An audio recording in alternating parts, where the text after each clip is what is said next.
Hello and welcome to the Niler 9 podcast. You are listening to the Best of the Month podcast of July 2025. And what we're going to do is chat to a songwriter, an artist and musician we admire called Ailbhe Reddy, who is here right now. Hi Ailbhe, how are you? Hello Niall, thank you for having me.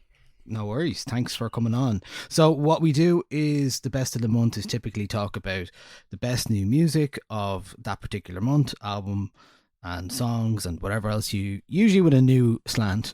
Sometimes I pick some old stuff, but there was actually quite a busy July considering it's the summer, and I think people shouldn't release anything in the summer really, because like I've been really embracing the summertime this year. I've been like having days off out of necessity sometimes, but also going away a few days here and there, and I haven't even had my proper holidays coming in September because I never take the summer off. But it's been really nice because it's always like people are just don't care about things in the same way, so it's kind of nice you have that time to like kind of spend time to do whatever you want and maybe be away from the desk, which I enjoy.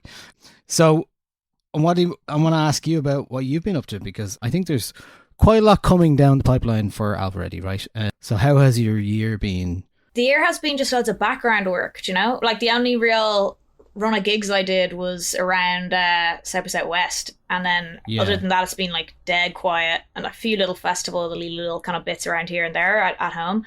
Yeah, just mostly like releasing a new album, starting to release songs next month. So releasing the first single from that in September. And it's mostly just been, especially in the last few weeks, just getting things together, like artwork and all the really boring admin stuff you have to do, where you're like, I can't believe it's not as cool as it sounds, man. Do you like it? Do you mind it?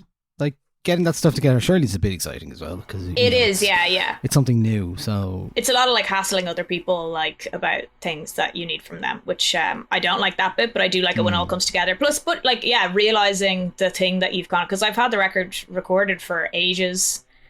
So it's kind of nice to finally, and also I left it about 5 months without listening to it. So when I listened back to the masters, I was like, hey, this ain't so bad. Oh, good. All right. So, because I know you did gigs last December. Yeah. Gig in Dublin anyway. Did you play the album all the way through? Yeah. And I'm doing that again in the National Concert Hall next month, just as a preview, I guess. Right. Wow. Yeah. So this is the follow-up to 2023's Endless Affair.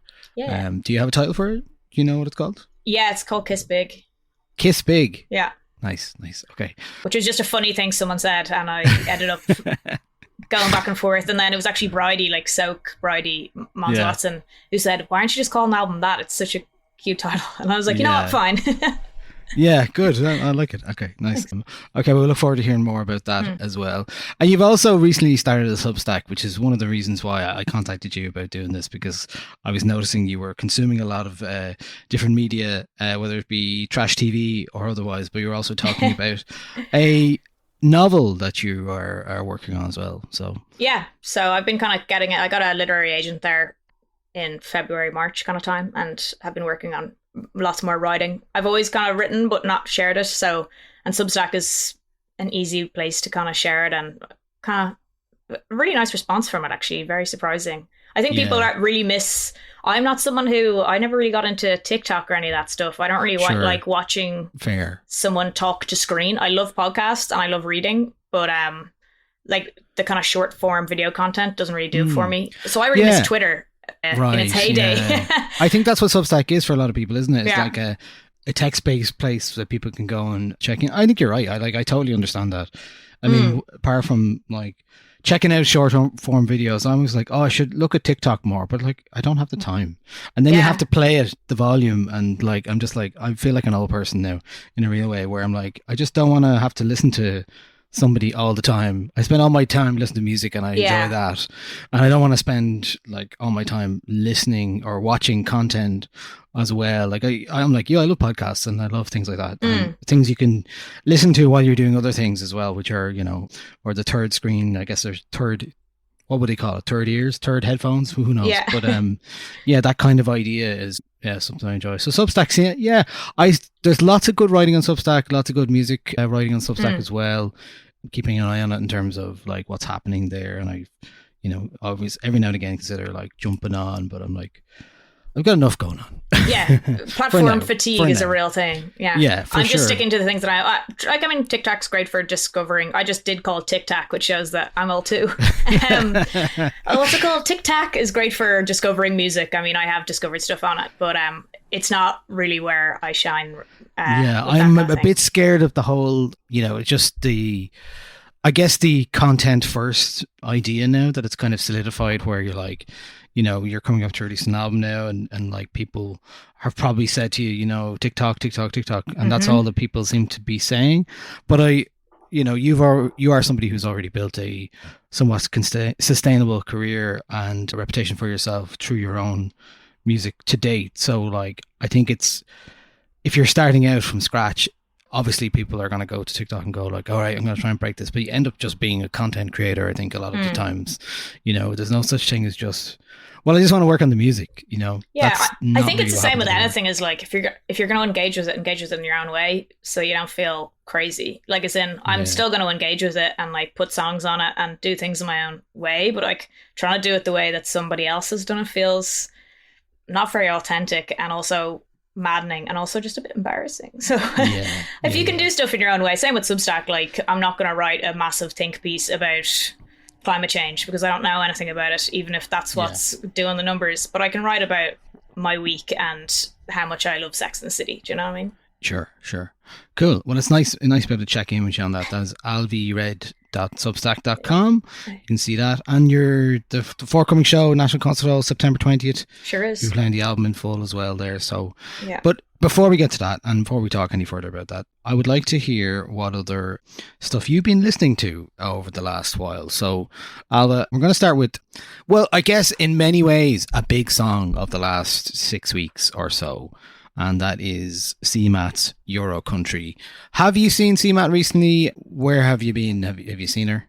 I've not seen her any live shows, unfortunately, just because of my current kind of travel situation.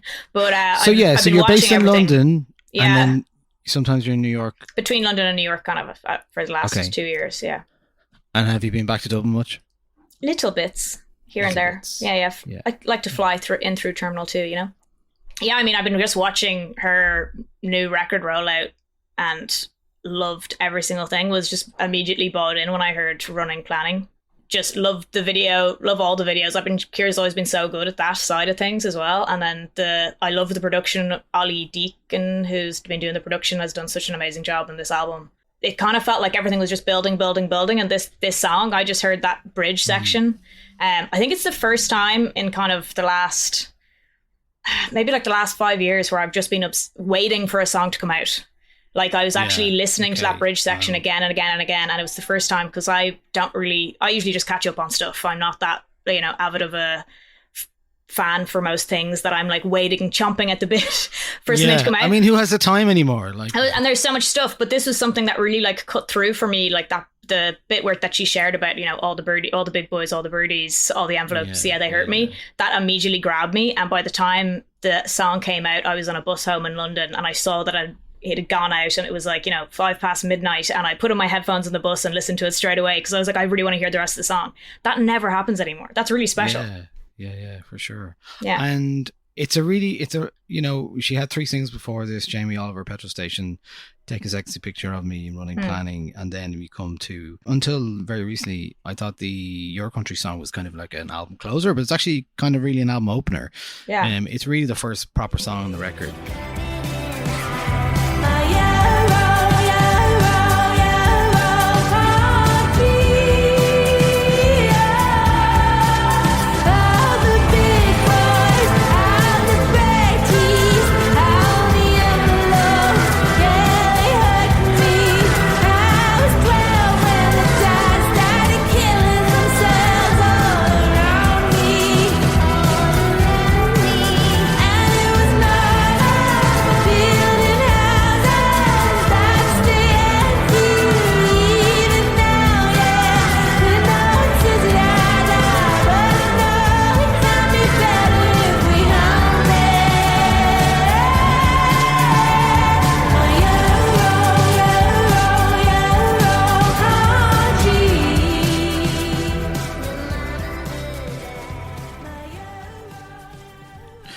Yeah, so it's been very wild watching American TikTokers talk about ghost estates now, and Fascinating. people talking about Bertie Ahern all over the shop. But that's the power of CMAT. That's what's happening now with Mm, her craft and the people paying attention to her music. You know, we're talking about what 3 albums in now, and yeah. things just keep progressing to the point where you're like, oh no, it's still getting bigger. It's still growing in size. Yeah. And and the reason is because the songs are really good. But it's really interesting also that she is touching on this kind of thing, and it's obviously resonated with so many people, right?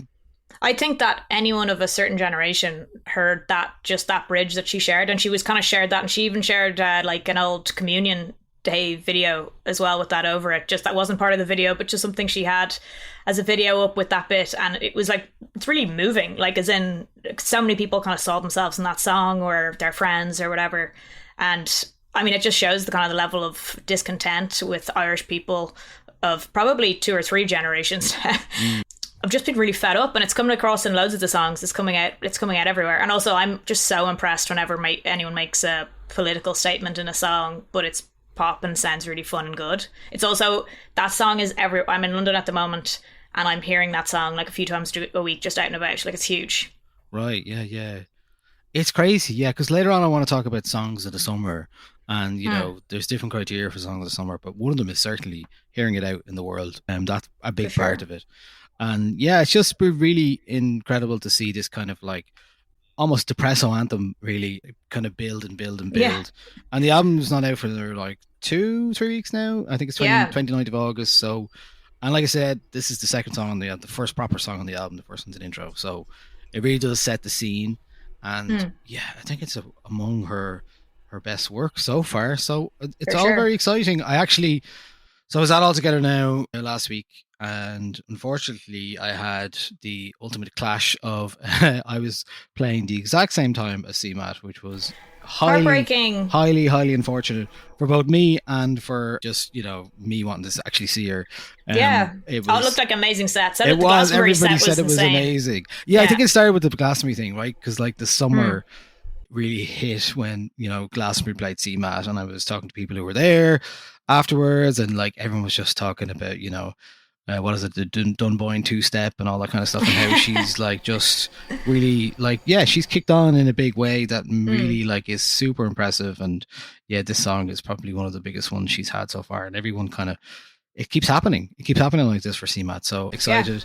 Lots to come still this year, other than the album as well. There's lots of gigs coming up. She's doing some in-store performances around the release of the album. So there's Golden Discs in Dublin on the 29th, the day it releases.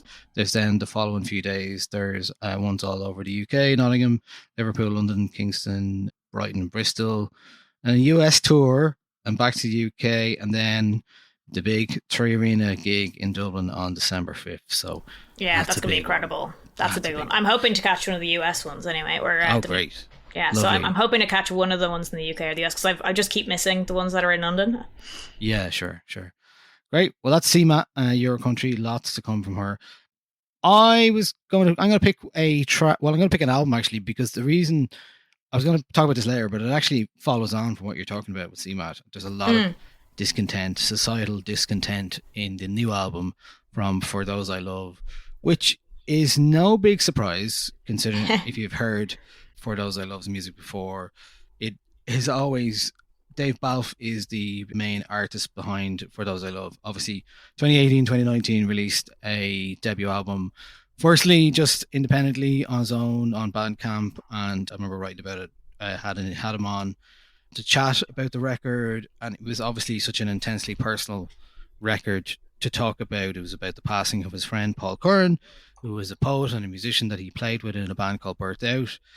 And the record was a tough listen, and for a lot of people, I think it just for me anyway, a very resonant album about grief and personal grief and friendships, and it was really beautiful. So but it was also very difficult sometimes to watch Dave Balfe go out on stages and sing those songs, and I'm sure it was for him, and he's talked about that. But now he's back with a new album, and I think enough time has elapsed now that he's managed to do something a bit different. But there's a lot of things that are. basically thematically followed on in terms of the music. There's a lot of talk about, you know, like we're talking there with CMAT, the paying the high price of living to stay in Dublin, the things that have affected us because of what happened 20, 30 years ago, the idea that, you know, the city, the country is being mismanaged, and a lot of things that then end up affecting us. Things like techno-feudalism, where the big corporations like Facebook and Google have more of a say nearly than your government in what happens on the ground in the city. And there's so much more involved in this record. It's very much like a less impersonal record, but still, I think what it shows me, I went to his listening party last Thursday night, which he had in the New Theatre, and it was just he just briefly introduced it and then played the album on a nice speaker system. But he had this like, what would you call it, a security camera kind of thing that he's going to use for his shows.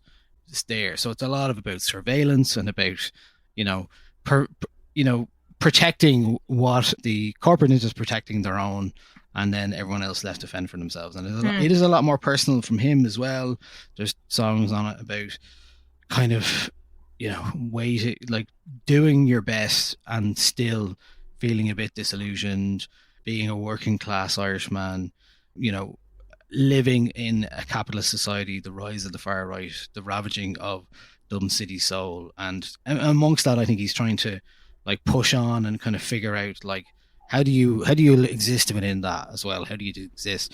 So Carving the Stone is the name of the album. It's very much my gathering of it is very much like keep working on your craft, working on your art, and just keep doing the methodical thing that maybe gives you hope.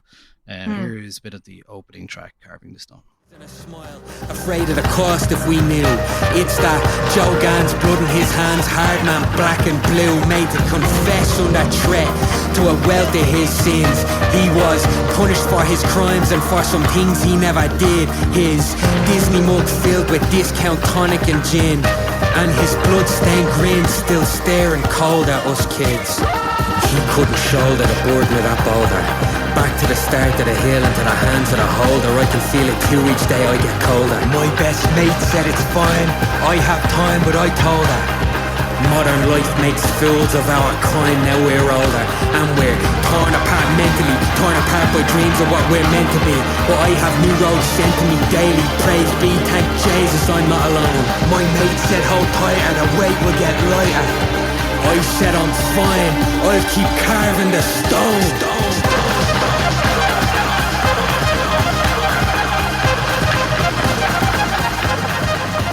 So that's the opening track on the record, Carving the Stone. When it comes to later on the record, then you've got the song of the Sorrows built on. Yeah, I thought that one was really interesting. Just the way we were saying the kind of thing across, and CMAT touches on the kind of I had to go away to come back. Like you have to kind of leave the country to appreciate the culture. And he's talking about Of the Sorrows. He's talking about like staying in Ireland and the kind of cost of staying in Ireland and paying rent. And a lot of the album is really about that. It's about like, you know, you do your best and what do you have to show for it, and then you're working in this system that seems unfair, and then you live within that system as well, and everything is just like, when does it get better? What do we do? How do we maintain ourselves amongst that? Talks about and the kind of malaise of growing up, of like we all have jobs and we're bored. Like I thought that was a really interesting thing in the title. I think that's in the No Scheme. Yeah, exactly. Yeah. So that's in there as well. There's that kind of modern. It's also malaise. just like 150 years of kind of recorded Irish writing and art and music, and so much of it is about emigrating, and we're kind of back there again of everything that's coming out is about that kind of struggle of do I stay or do I leave and miss the place. You know, Ailbhe, like every time I'm covering an Irish artist, you know, and I understand why people like yourself leave, and I understand why, because it makes sense to do so, but it's still always that like, oh, there's another one gone, you know, because there's not enough in this country for a lot of young people, and that's, we're still reckoning with that years and years later. Like both of my sisters live abroad, and you know, it's one of those things where like they were home for the last few weeks and it was great to see them, but like I only get to see them for like 2 or 3 weeks in a year, and that's my tough. Niece and nephew and stuff like that as well. So it's like, you know, these are things that we all feel and we all are affected by. And so it's just, and I love I think the very cinematic part of the For Those I Love art is how he hones in on very specific ideas and makes them personal. And I think Of the Sorrows is a really good example of that like push and pull of like, I'll never leave, I have to leave, I never leave, I have to leave. Yeah. It's very emotionally resonant, and I think he is drawn. He nails it. That one there. really stood out to me because I think I spent about 5 or 6 years doing, I should probably go, and then no, but like, you know, I love my friends and family, and then you just get caught. Once you do leave, you're in this feedback loop of like, I'm always catching up with the people who live in the country that I am in because I haven't known them as long. And then when you go home, you're just catching up with the people, like your family and friends who you grew up with, because you're not as close anymore because you can't be. Sure. Yeah, it's tough. Here's a bit of the Sorrows from For Those I Love. There's no peace across the sea for me, no world where I feel free. This building site that city-wide is scattered with debris. The only place that I can breathe is with the bunny rowan trees. I'll never leave, I have to leave. I'll never leave, I have to leave, I have to leave.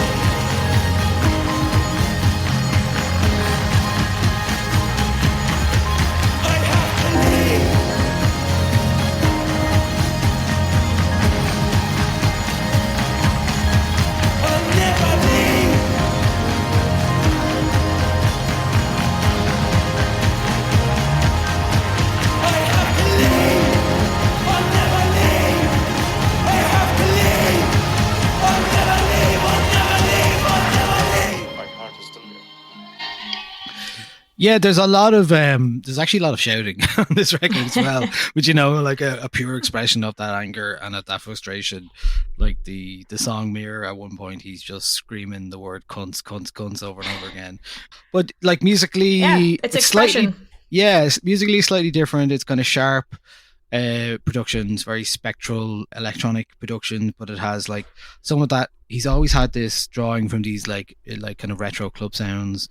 Piano, bass lines, and crashing drums are really felt on the record, and there's also a fair amount of like traditional song kind of sampling and interpolation in there as well. Obviously, Dave Balfe is a spoken word artist mostly, and we've gone through a good period where there's been a good few of those kind of artists, and I think he is still trying to do things, and I think he still hones in on specific things that are just very resonant, very specific ideas, and he paints those very vividly.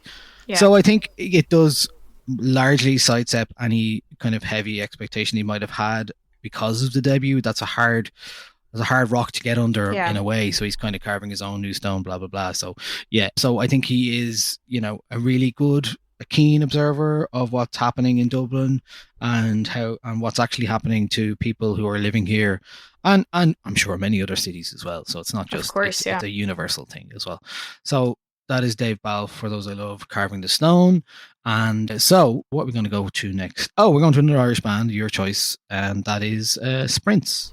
Rage, one of the songs they released from their upcoming album, which I can't believe they're already putting out a new album. Yeah, it feels like quick. That was really quick, but also exciting how quickly they've gone from strength to strength since the release of their first record. So it's exciting that there's more stuff coming out for them so soon. Yeah, January 2024 is when they released the debut album. And I went to see them play in Shackle Our Arms in Hackney the day that came out, and I remember just thinking like the energy around it was really exciting, but also just their energy on stage is kind of unparalleled for me, and that kind of genre of music. Like they're just, Carla Chubb's just an unbelievable front woman, but also the thing feels like really beautiful, and I love her lyrics, but also the live show is fun.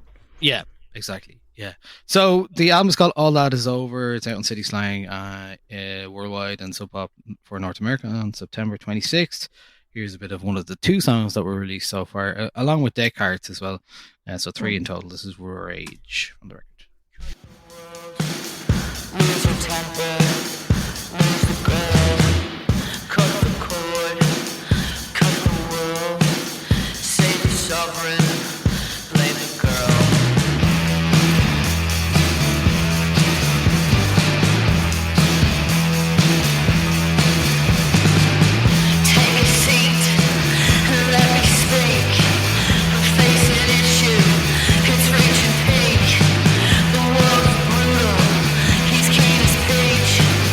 Cloak and dagger.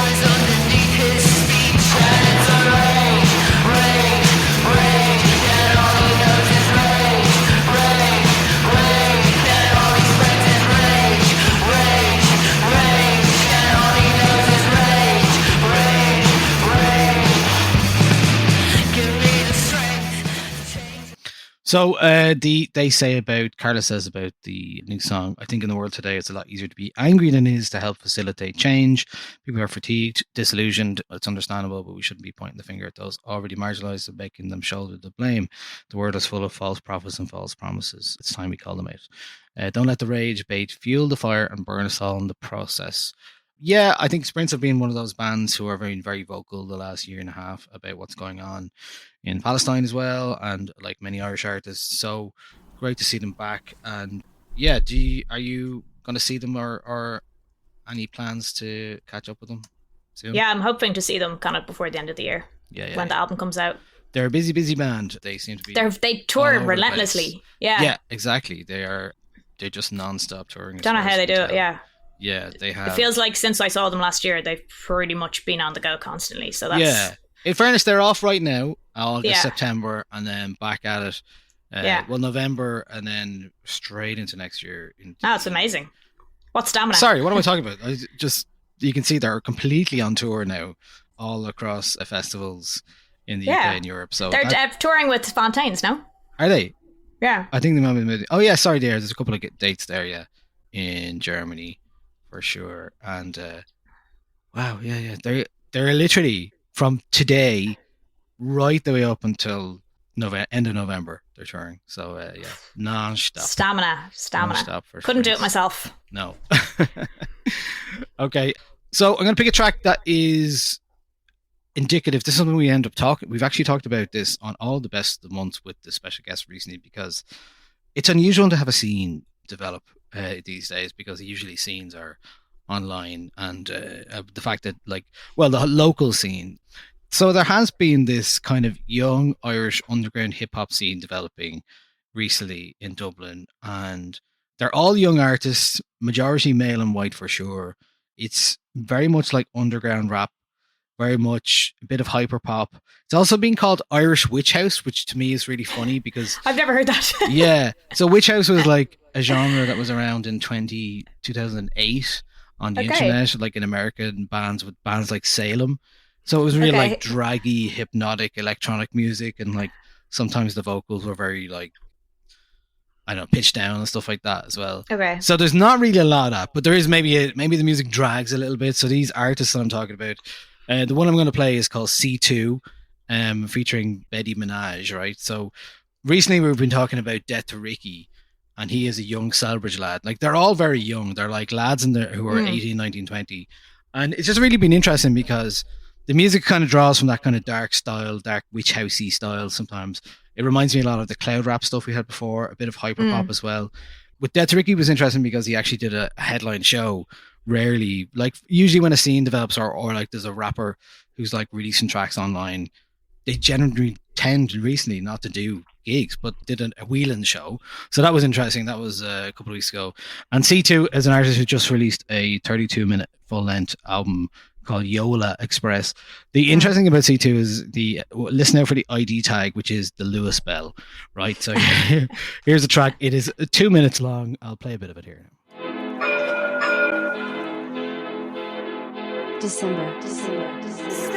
Too rich in the yacht, I used to do it in the bathroom. From the store I got the snus one in the back room. True say I never knew myself when in the classroom. True say you never know what's coming from the chat room. 2 secs, I heard you only said it, no action. Big C2 must have already got traction. Step fat man, I separate the fractions. Me and Reese, that fat man, I step into the mansions. Just step fat man, I step into the flats, bro. C2, you see me fucking bopping in the back row. Block bone, stuck on my finger like a macro. 2 secs, I could never be desperate for that hoe. And it's rolling shit, so must never with cigarette tobacco. And I'm a dickhead and a waster, that's a fact, bro. But I'm the best, nobody else, so it's the fact, though. And I've always been my fucking self and never act, bro. Big love, share my brother Betty from the damn stick. C2, hear me fucking say it till it damn sticks. Big C2, I'll never lie, this the antics. Double IE, I shed December, this a classic. 6 pills in the car, it's so hard, that's no lie, bro. 2 pairs of Truies on rack at the Bible. March, I was tripping, 2 steps from go psycho. 0.5 at 2 strings, not tripping to Frybo. Big C, stepping in these J's until I die, bro. At the funeral, no faces on the slideshow. 2 secs, I'm never coming back, I hit the high road. Big C, I'm stepping on the Lewis like a Tyro. P36, taking heads, fuck a stand off. Buy one, backseat, talking about a hand job. Do it for the green, white, gold, I'm a stand top. Busy doing Kenny, seen him pouring out the cat pot. got a bad one, told her that I'm celibate. Got the guard at me gaff cause I sell a bit. Hanging at the roof at the window for the hell of it. 3.5 in a split flare smelling it. Someone said the devil at the door. So C2 song is called Two Sex, and Beddyminaj also features on that. C2 has a song called Workman's, of course he does, and sure, why not? And that's kind of the buzz that's going on there with a lot of this stuff. It's very much like young lads kind of bigging themselves up, but I've just really liked the production on a lot of this stuff as well. More people should sample the Lewis. Yeah, exactly. You have been listening to a preview of the Niler 9 podcast. To hear this episode in full, sign up to patreon.com/Niler9.